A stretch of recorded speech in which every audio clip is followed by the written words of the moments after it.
போன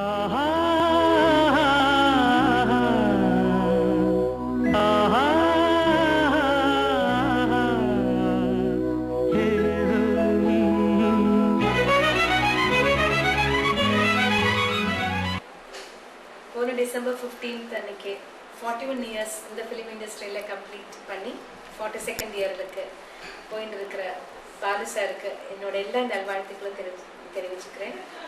அவருக்கு இன்னும் எவ்வளோ வருஷம் நிறைய ஆரோக்கிய சௌக்கியத்தோட இன்னும் எவ்வளோ நல்ல சாங்ஸ் அவர் பாடணும், இல்லை எங்களை எல்லாரும் சந்தோஷப்படுத்தணும் அப்படின்னு நான் இறைவனிடம் பிரார்த்தனை பண்ணேன்.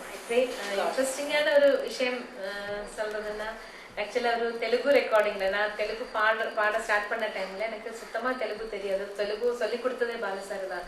அந்த அதில் எழுதி கொடுத்த அக்ஷரம் எல்லாம் எழுதி கொடுத்ததும் அது எப்படி ஒவ்வொரு வார்த்தைக்கு எப்படி அதுக்கு மீனிங் வர்ற மாதிரி எப்படி பாட முடியும், அந்த எக்ஸ்பிரஷனோட எப்படி பாட முடியும்னு எல்லாம் நிறைய விஷயங்கள் அவர்கிட்ட இருந்து கற்றுக்கிட்டேன்.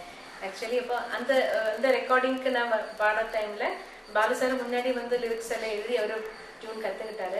நான் கொஞ்சம் லேட்டாக தான் வந்தேன். நான் வந்து ஸ்டார்ட் பண்ணும்போது பாலு சார் தான் எனக்கு லிரிக்ஸ் டிக்டேட் பண்ணாரு.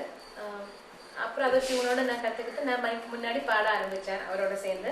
நான் பல்லவி பாடி முடித்த உடனே உள்ளே பாலு சார் திரும்பி நின்று சிரிக்கிறாங்க. உள்ளே எல்லாம் டாப் பேக் ப்ரெஸ் பண்ண எல்லாரும் ஒரே சிரிப்பு. எஸ்பிபி அவர் வந்து பாலசுப்ரமணியம் கொண்டு கிட்டத்தட்ட ஒரு 40 வருஷமா தெரியும். அவர் முதல் பாடின பாட்டு கோதனபாணி, எஸ்பி கோதனபாணிக்கிட்ட அவர் பாடினார். அந்த நினைவு வந்து அவரை மறக்காம அவர் பேரில் ஸ்டூடியோ ஒன்று வச்சு அவருடைய எஸ்பி கோதனபாணியுடைய ஆடியோ இது வச்சு ரெக்கார்டிங் தியேட்டரு, அங்கே ஒரு ரெக்கார்டிங் தியேட்டர் கட்டியிருக்கார். அவர் கோதனபாணிக்கிட்ட பாடினதுக்கப்புறம் விஸ்வநாதன்கிட்ட தமிழ் பாட்டு பாடியிருக்கார். இயற்கை என்னும் இளைய கண்ணி அந்த பாட்டு. இந்த மாதிரி நினைத்தாலே இனிக்கும் படத்தில் வந்து பாரதி கண்ணம்மா சாங்கு. எஸ்பி பாலசுப்ரமணியம்